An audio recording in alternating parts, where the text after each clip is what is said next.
Read further and I can't guarantee you won't be hobbled by a fantastically good spoiler, preventing you from making the Kessel Run in less than 12 parsecs. At the end of Solo, A Star Wars Story, it's revealed Emilia Clarke's Qi'ra has been in contact with fan-favorite Star Wars villain, Darth Maul, played once again by Ray Park.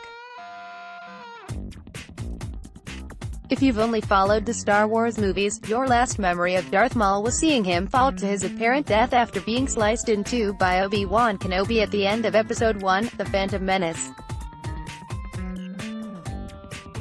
However, if you've watched the Star Wars, The Clone Wars series, you'd know Darth Maul survived his fight with Obi-Wan. You'd also know he now has robotic metal legs. We have an even more in-depth explanation on where Maul has been and what it means for future Star Wars movies here. Actor Sam Witwer is voicing Maul in Solo, who also provided the character's voice on the Clone Wars show. FYI on the timeline, which can admittedly get confusing, the Clone Wars series takes place between Episode 2, Attack of the Clones, and Episode 3, Revenge of the Sith.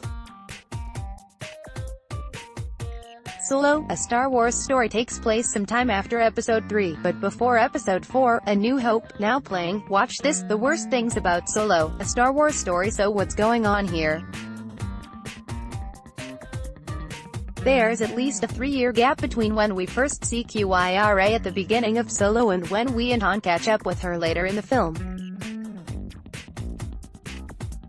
At the start of the film, both Qi'ra and Han are presented as young, bright-eyed and hopeful, despite their not too favorable situation as slaves to local gangsters. After she and Han reconnect on the yacht of Dryden Voss, the gangster played by Paul Bettany, it's hinted that, in the time since he last saw her, she's changed. In what way? Well, we're told that she's done things Han wouldn't understand. Thank you, Qi'ra. Your little secret kinda made the movie for me, Lucasfilm Limited. At one point in the middle of the film, we get a glimpse of just how much more capable she's become. We see her take down a guard using some form of hand-to-hand combat, but the scene is intentionally obstructed by a door, so we don't really see how she does it. She mentions she's learned a bit of parsecs from Voss. Parsecs is a form of hand-to-hand combat that exists in the Star Wars universe. If it sounds familiar, but you can't place it, you've probably heard about it from this 1997 PlayStation game, Star Wars: Masters of Parsecs. Admittedly, I'd completely forgotten parsecs was a thing until this moment in the film.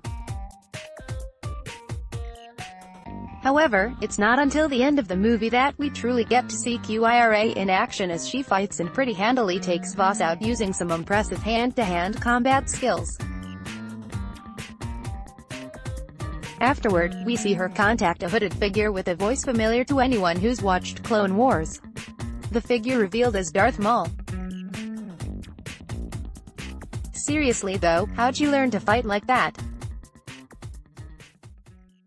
Here's what I think the story is. Darth Maul has been training Qi'ra as his apprentice and has taught her parsecs.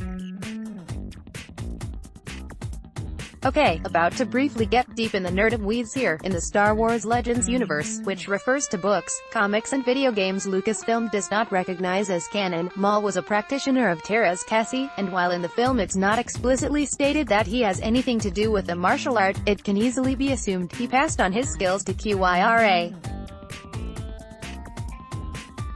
As Star Wars names go, Dryden Voss is fine. It's fine, Jonathan Hollywood now. I was entertained by Solo, but it didn't leave me with any great desire to see it again anytime soon. Aside from a few cool moments, I just wasn't invested in the story the way I typically am with Star Wars films.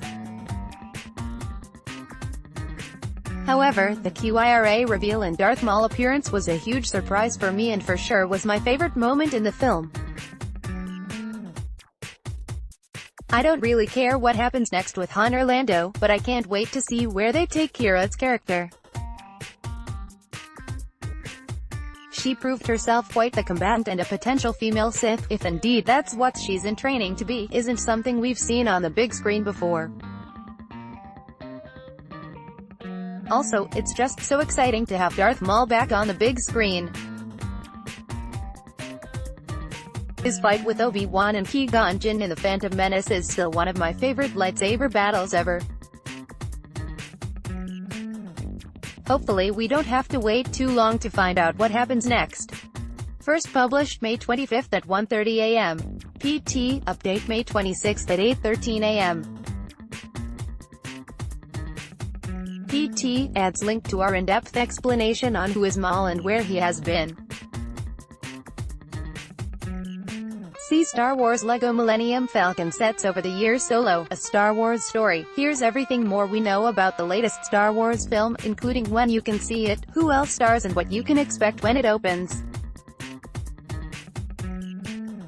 Infinite Guide to Marvel, from the Avengers and MCU to the X-Men and everything in between. Our bi-weekly newsletter will help you stay up to date on all things Marvel.